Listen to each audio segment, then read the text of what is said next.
Hola, ¿qué tal amigos? Bienvenidos a Democracia 2018, el espacio político electoral donde conocerás diversos temas que te atañen como ciudadano. Cómo se hace una elección, cuál es la participación de las mujeres en las elecciones, qué es un sistema electoral, son diversos temas que abordaremos aquí. Bienvenidos.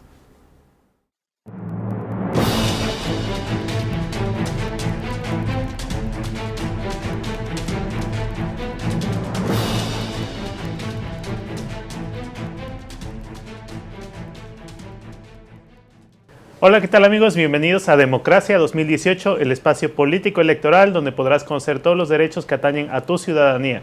El día de hoy nos acompaña el doctor Carlos Antonio Vázquez Azuara, quien es investigador del Instituto Interdisciplinario de la Universidad de Jalapa, académico, catedrático de esta universidad y destacado jurista en diversos temas de democracia, transparencia, derechos humanos. Bienvenido, Carlos. Mi querido Francisco, qué gusto verte y saludarte y un placer estar con todos los televidentes. Como siempre, un gusto que nos acompañes en el programa. Ya ha estado anteriormente con nosotros y en esta ocasión el tema es precisamente el que da título a nuestro programa, la democracia. Empezaremos con una pregunta básica, ¿qué es la democracia? Y vamos entonces a ver nuestros sondeos, si nos permites, para escuchar primero que nada la opinión de nuestro público. Adelante con el sondeo. Democracia es una forma de gobierno en la cual, bueno, no reside todo el poder en una sola persona, ¿sí? Y realmente el pueblo tiene la capacidad, bueno, entre comillas, de poder elegir a los gobernantes, ¿no? Pueden ejercer el voto como tal. Bueno, la democracia es el sistema donde un pueblo elige a sus gobernantes o lo que crea conveniente para ellos. ¿Puedes decirnos qué es la democracia? La democracia yo creo que es ser justo entre todos, ¿sabes? Ni uno más ni uno menos, que todos tengan por igual todo. ¿Puedes decirnos qué es la democracia? La democracia, en primer lugar, etimológicamente significa el gobierno del pueblo y tenemos vestigios sobre todo en la cultura griega. Así que la democracia es aquel sistema político donde el pueblo es el que escoge al representante, al que va a ser el líder durante un tiempo determinado. ¿Puede decirnos qué es la democracia? Bien, seguramente ya han definido democracia en su sentido etimológico del griego, demos, bla, bla, bla. Entonces no me voy a detener en el sentido clásico, sino vamos a entenderla en términos contemporáneos. Y actualmente democracia se entiende en un sentido representativo e institucional. Esto quiere decir que hemos logrado hacer que la mayoría de las personas participen a través de las instituciones designadas y a través de otorgarles la ciudadanía, es decir, cuando cumplen 18 años, sean parte de esas actividades públicas. En ese sentido sería la democracia. Pues bien, Carlos, siempre interesante escuchar la opinión de nuestro público y quisiera saber tú qué opinas al respecto, qué podemos considerar sobre esta noción del concepto de democracia y cómo se puede definir desde esta perspectiva tanto social como académica. Muy bien, Francisco, pues verdaderamente me gustó mucho el sondeo porque es generalizado que el concepto se tenga muy claro por parte siempre de la ciudadanía. Pensar en democracia típicamente nos lleva a asociar esos elementos etimológicos, demos pueblo, kratos, poder, gobierno, que de manera resumida es donde el pueblo debe de gobernar.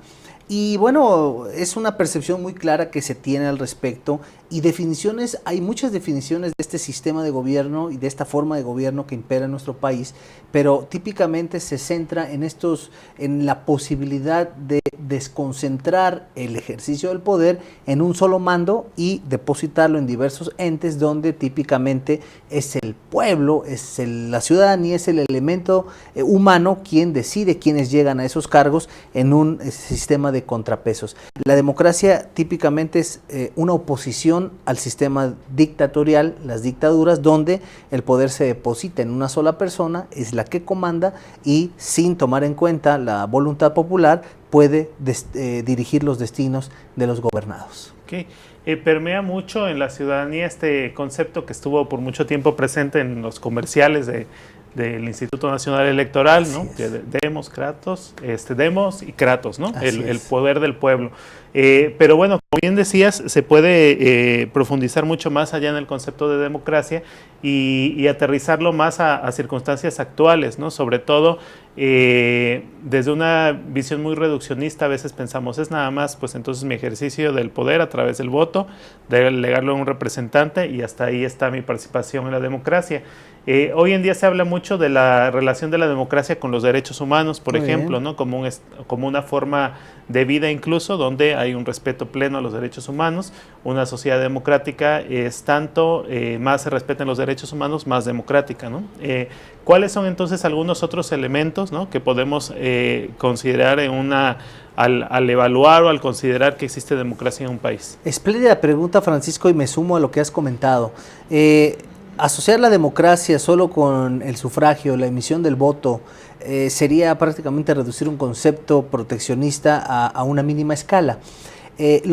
Si tú me preguntaras en este momento que si estamos en presencia de una democracia en México, yo te podría afirmar que nos encontramos en una transición a la democracia. Y atendiendo a lo que has comentado, ¿cuáles son entonces esos elementos que nos permiten visualizar si en verdad estamos en una ferviente democracia o no? Típicamente se señalan tres elementos sustanciales de la democracia. Tenemos el primero, que son elecciones competitivas. Si no está el elemento de las elecciones competitivas, es decir, que más de un ente compita por el poder, entonces nos faltaría un elemento, elecciones competitivas. Después tenemos la consolidación de un órgano arbitral que decida sobre el resultado de las elecciones. Si no tenemos un órgano arbitral, tampoco podemos hablar de democracia. Pero el más importante, el último de los elementos, y que tú mencionaste acertadamente, es el reconocimiento de los derechos y las libertades. Esto es, derechos humanos. De tal suerte que te puedo afirmar que sin un país que no reconozca, ni proteja, ni tutele efectivamente derechos humanos, no podemos hablar de democracia. Luego entonces, los regímenes dictatoriales se basan precisamente en la restricción a los derechos humanos. Su máxima como regla general es restringir derechos humanos, mientras que en los países democráticos es reconocer y tutelar de manera efectiva los derechos humanos. Entonces, si nosotros analizamos estos tres elementos en México, órgano arbitral que decía sobre las elecciones, participación de diferentes entes, esto es, elecciones competitivas, y finalmente reconocimiento de libertades y derechos, podríamos afirmar que estamos en una democracia. Sin embargo, yo sostengo que estamos en una transición a la democracia, y muchos tratadistas también coinciden, porque si te das cuenta, Francisco, ¿cuándo abandonamos el partido hegemónico? ¿Cuándo comenzamos a tener en verdad elecciones competitivas? El antecedente próximo es las elecciones que estuvieron en el año 2000 de Vicente Fox, donde gana Vicente Fox, y es el primer vestigio en el año 2000 donde se advierten verdaderamente elecciones competitivas. Antes del 2000 típicamente había el partido hegemónico, y entonces estamos hablando apenas de 18 años. Pero vámonos al siguiente elemento, elecciones competitivas. Vamos al órgano arbitral que decide sobre las elecciones. El extinto TRIFE, ¿cuándo se consolida? Recordemos que antes las elecciones las valoraba el propio gobierno, entonces el gobierno es el que decía quién ganaba y quién contaba los votos. Eso no era posible, pero tuvimos un órgano arbitral autónomo apenas con la reforma de 2014 en materia político-electoral, que desconcentra del poder, si bien la estirpe es del poder judicial, pero vuelve autónomo los organismos arbitrales. Entonces consolidamos el órgano arbitral autónomo en 2014. Y si me preguntas cuándo tuvimos el elemento de reconocimiento de derechos y libertades, la reforma de 2011, del 6 y 10 de junio de 2011, que eleva a rango constitucional los derechos humanos. Entonces, si hacemos un análisis generalizado de estos elementos, se vienen dando en no menos de 18 años y apenas los venimos consolidando. Entonces, es dable entender que sí estamos en presencia de una democracia, pero estamos en una transición a la democracia, porque estos elementos se siguen consolidando. El derecho al voto también se dio precisamente por candidaturas independientes, se da en 2014 con esta reforma. Los organismos autónomos, la equidad de género, la paridad de género, transversal y horizontal y vertical. Entonces nos vamos a dar cuenta que la efervescencia de transición a la democracia ha sido debo reconocer lo importante en los últimos años, pero seguimos cocinando la democracia en nuestro país. Sí, y muchos de estos elementos, si bien, como se mencionaba, parten de reformas recientes al aparato normativo mexicano, todavía se da el proceso de aterrizaje en la realidad, Es correcto. que es ahí donde hablamos de una transición a la democracia. El agregar el elemento del el respeto a los derechos humanos y las libertades como eje de la democracia, de alguna manera centra en el respeto de la dignidad de la persona el objetivo de la democracia, ¿no? A lo mejor salimos un poco más del concepto de democracia electoral, que son los otros dos elementos, el órgano arbitral y las elecciones competidas, pero al agregar el elemento de derechos humanos, que además creo que es el más complejo, lo centramos en al individuo, al ser humano y sus derechos como el eje de la democracia. Entonces, existen opiniones de tratadistas, ¿no? de diferentes analistas sobre este tema que mencionan que, bueno, no es un régimen perfecto, ¿no? Sin embargo, es el menos malo que tenemos. Y históricamente, bueno, se han probado también otro tipo de regímenes. ¿Cuáles son las ventajas que tiene para un sistema, para un país, vivir en una democracia? Muy bien, la pregunta es muy oportuna, Francisco, porque en efecto hemos tenido la percepción de que un sistema democrático en todo momento pudiera tener mayores beneficios que los sistemas dictatoriales, donde la restricción de los derechos humanos es muy notoria. Sin embargo, no necesariamente los sistemas democráticos están asociados a una eficacia o al despunte o al desarrollo de sus países. Es algo paradójico, porque recordemos que en el aspecto dictatorial, en las páginas del libro de la historia de México que tuvimos con el porfiriato de 35 años, bueno, 31 manejan algunos historiadores, otros 35, pero bueno, en ese régimen porfirista hubo un despunte y un desarrollo económico, cultural, educacional, de diferente índole. Entonces, grandes dictaduras del mundo han tenido un contraste entre la opresión de sus países, de su población, un descontento social que ha precisamente derivado en golpes de Estado, pero a la par con ello ha habido un crecimiento interesante de las economías, un crecimiento interesante en algunos casos.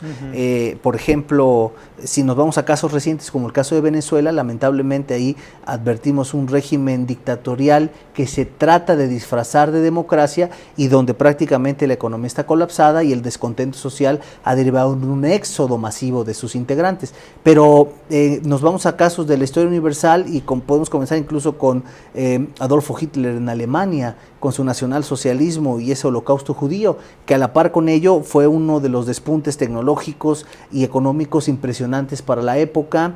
Charles de Gaulle en Francia, Francisco Franco en España, el propio Benito Mussolini en Italia. Si nos vamos aquí a América continental, Augusto Pinochet en Chile con su famoso milagro económico chileno, pero pues condenado por crímenes de guerra y lesa humanidad. Fidel Castro Ruz en Cuba, a lo largo y ancho de tantos años de régimen opresor castrista, pero que logró posicionar a Cuba como una pequeña pero respetable potencia médico-científica, educacional, y sin embargo la opresión al pueblo cubano fue notoria. Entonces, en México igual, México tuvo su despunte, pero derivó en la revolución. Entonces, ¿qué es lo que vemos? Que las democracias no necesariamente las dictaduras traen un colapso económico como consecuencia, pero tampoco las democracias necesariamente tienen como consecuencia un despunte y un desarrollo. Luego, entonces, los beneficios notorios de las democracias es la posibilidad de impedir estos regímenes totalitarios que en un momento dado puedan tomar decisiones restrictivas y que puedan lacerar a la colectividad. Ese es uno de los principales motores que impulsa las democracias, pero lamentablemente esto no necesariamente es suficiente para el desarrollo de todo el ente y todo el Estado. Es correcto. Entonces el beneficio es más bien en una estructura individual de derechos y de respeto, pero una situación es el régimen económico, ¿no? y de desarrollo, y otra situación es el régimen jurídico y político y el estatus del ciudadano frente a la autoridad. Es correcto. Podemos decir con todos esos elementos que esta transición a la democracia mexicana, que pues en tu opinión, como comentabas en una pregunta anterior, se da a partir del 2000, ¿no? Hay quien, no sé, menciona desde, por ejemplo, la primera postulación de Cárdenas, hay quien menciona el 68 como un inicio, ¿no?, de un México a la transición democrática. En todo caso, hablando de que llevamos 18 años y que se han hecho cambios importantes en los últimos años, ¿cuándo podremos decir que esta transición efectivamente se está dando en un avance y si habría una expectativa de decir hay un tiempo en el cual ya podamos afirmar, ¿no?, tajantemente que vivimos en un país democrático? Muy bien, Francisco, esa es una pregunta yo creo que medular y que los tratadistas y estudiosos de la materia se siguen formulando. ¿En qué momento podremos visualizar ya a México como una democracia consolidada? Y esto es de preocupación para todos los que estamos inmersos en estudios de esta naturaleza. La verdad es que, si tú me lo permites, considero que se están dando pasos trascendentes porque aún con los elementos que pudieran ser objeto de crítica o con algunas cuestiones que deben mejorarse, pienso que el paso en la evolución hacia una consolidación de la democracia va firme. Tenemos ya cada vez un reconocimiento más serio de los derechos humanos, con todos los bemoles que ya conocemos. Lo dijiste bien, una cosa es que la norma lo prevé y otra cosa es que se materialice en la realidad, pero ya las disposiciones previstas en el papel van permitiendo que de manera natural se vayan encajando cada vez más en la realidad. Luego, entonces, podríamos sostener que una democracia consolidada en México todavía nos podría llevar cerca de 20 o 30 años, siendo un poco optimistas en el panorama. ¿Y por qué un tiempo de esta naturaleza? Porque recordemos que estas figuras todavía tienen que irse puliendo, que los elementos de una democracia, pero tenemos en México rezagos muy profundos que, de no resolverlos, no vamos a poder transitar. Y uno de los cánceres más arraigados que impide el buen funcionamiento de las democracias es la corrupción, y el otro, el hermano gemelo, la impunidad. Si estos dos elementos no se logran disminuir o combatir eficazmente, se sigue advirtiendo un régimen democrático endeble, y por tanto la consolidación será cada vez más lejana. Mientras no superemos estos elementos, estaremos lamentablemente siempre en vías de una democracia. Hablando de corrupción e impunidad, en este camino de transición que has mencionado lleva a México hacia la democracia, hay retrocesos, ¿no? El tema de no sé, por ejemplo, Ayotzinapa, la represión a libertades que hay, por ejemplo, en temas que en otras sociedades más abiertamente plurales, ¿no?, o con más avance en la perspectiva de derechos humanos, como en temas como el aborto, las bodas homoparentales, etcétera, son temas que están en este vaivén de nuestro avance hacia la democracia, pero los vamos a comentar después de un corte, si nos permites. No, hombre, excelente. Y entonces regresamos. Quédese con nosotros en Democracia 2018.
Yo creo que depende mucho de la situación. No puedo decir que sí estoy a favor o que estoy en contra. Realmente tendría que ver primero las circunstancias porque pues a lo mejor a veces no basta solamente con palabras, ¿no? Sino también tienes que ejercer fuerza de cierta manera, ¿no? Entonces, depende de la situación, es como yo podría decirte, no, pues si es válido o no es válido, ¿no? ¿Crees que es válido el uso de la violencia contra una dictadura y en una democracia? No, no, y menos en estos tiempos, ¿no? Que creo que ya se puede utilizar más la razón y la lógica y pues no tiene caso utilizar la violencia. ¿Crees que es válido el uso de la violencia contra una dictadura y en una democracia? Creo que la violencia nunca es bueno en ningún sentido, así sea como de guerra, no, nunca es bueno, entonces no. ¿Crees que es válido el uso de la violencia contra una dictadura y en una democracia? Yo considero que no debería ser o se debería ocupar, sobre todo porque pienso que el diálogo es la forma para comunicarnos y para llegar a acuerdos en común. ¿Cree que es válido el uso de la violencia contra una dictadura y en una democracia? Esa pregunta es un poco engañosa. Si la pregunta va en el sentido de los ciudadanos que conforman a la democracia o a la dictadura, permitirles a ellos también es permitirle al Estado. Se supone que el Estado es el monopolio de la fuerza, una definición de Max Weber, pero si le permitimos a los ciudadanos ejercer la violencia y pasarse por encima las instituciones, tendremos casos como el de quemar vivas a personas o de linchamientos. Entonces, en ese sentido, la violencia sin instituciones sí me parece peligrosa. Pues bien, estimado Carlos, hay varios temas polémicos en esta teoría de la democracia que a veces en la ideología de los autores es muy precisa, pero ya en la práctica hay situaciones problemáticas. Por ejemplo, este tema del uso de la violencia y la confrontación de los derechos. En situaciones concretas, cuando por ejemplo hablamos de manifestaciones como la que hace 12 años prácticamente paralizó la Ciudad de México, el gobierno utiliza o no la violencia para poder permitir la libertad de tránsito, de comercio y todas las demás de los ciudadanos. En temas de las universidades, como también en la Universidad Nacional Autónoma de México ha habido paros importantes que han limitado el derecho a la educación de los estudiantes y ha habido y hay también ocasiones de abusos, ¿no? Donde quizá en una situación no justificada, a la menor provocación, el Estado reprime fuertemente manifestaciones de libertad y de discordia sobre la situación política o social imperante. Entonces, ¿hasta dónde se justifica o no el uso de la violencia en una sociedad democrática? Es una pregunta muy oportuna en el contexto que estamos viviendo en nuestro país. Yo mencionaba antes del sondeo y antes del corte que no necesariamente una democracia consolidada representa que las cosas marchen bien, y tú lo decías acertadamente, una cosa es la democracia institucional, normativa, material, pero otra cuestión es el desarrollo económico, el desarrollo social, el combate a la pobreza, el acceso a la justicia, que los delincuentes no queden impunes. Y entonces todo esto tiene que ver con democracia, porque decíamos acertadamente, tú lo confirmabas, este elemento de los derechos humanos y el reconocimiento de las libertades es un elemento de la democracia. Luego entonces un país que no tiene consolidado el acceso a los derechos humanos eficazmente es una democracia que está trunca, endeble. Y a mí me gusta mucho una frase que en este momento comparto contigo y con todos los televidentes. Cuando un pueblo calla, no necesariamente quiere decir que está bien, pero cuando un pueblo grita, es señal inequívoca de que las cosas marchan mal. Entonces, nosotros estamos viendo fenómenos sociales interesantes en los últimos años. Los grupos de autodefensa, los linchamientos, la justicia por propia mano. Y todo esto es una reacción natural, todo esto es una manifestación de inconformidad de la sociedad ante rezagos profundos, como lo son, decíamos anteriormente, la impunidad, la corrupción, que deriva de una falta de acceso eficaz a la justicia, y que todo esto es violación de derechos humanos. Luego entonces, la pregunta medular, ¿está justificado? Bueno, hay una diferencia radical entre la violencia irracional ejercida por un grupo de personas y la resistencia civil justificada. Por supuesto que hay una diferencia radical, y esta última, la resistencia civil justificada, es una cuestión natural. ¿Qué pasa cuando nos acercamos a una persona y le damos un golpe en la cabeza? Sin conocerla, sin tratar con ella, y lo golpeamos o la golpeamos. La reacción natural del ser humano es, primero, la irritabilidad.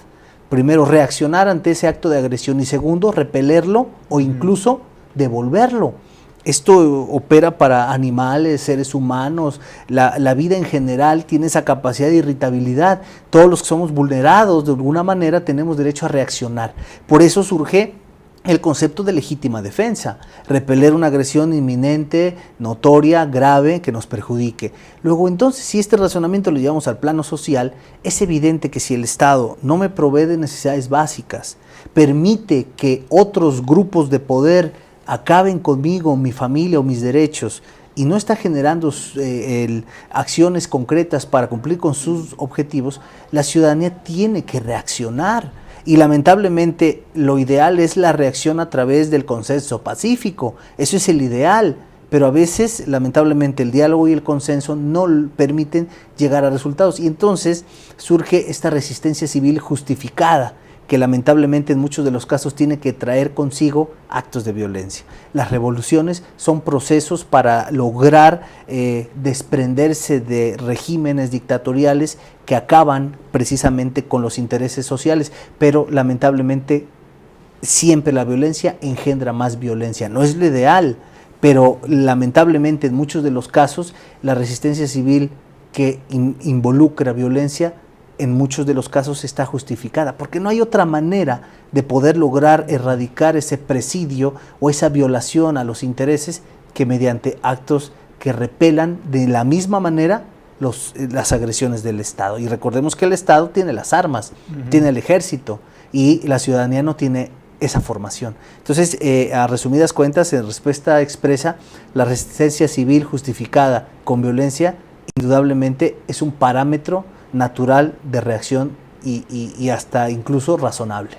El tema de las libertades en la democracia, ¿hasta dónde tiene cabida todas las libertades que puedan existir? Por ejemplo, una persona puede en una democracia decir, bueno, yo tengo la libertad de pensar como supremacista blanco, ¿no? O como, por ejemplo, como fundamentalista islámico, y mientras no vaya a la casa de alguien y le queme la puerta y le haga un sacrificio ahí, pues no estoy transgrediendo sus derechos, pero sí tengo mi libertad de opinar, incluso en estas ideologías tan extremas, tan radicales. ¿Hasta dónde hay en la democracia el límite de las libertades hasta para las opiniones más extremas, más tangenciales? Muy interesante, Francisco, lo que comentas, porque regresando al elemento de la democracia conocido como reconocimiento de los derechos y las libertades, en este contexto se involucran diversas vertientes, de tal suerte que una democracia debe reconocer el derecho a la libertad de expresión,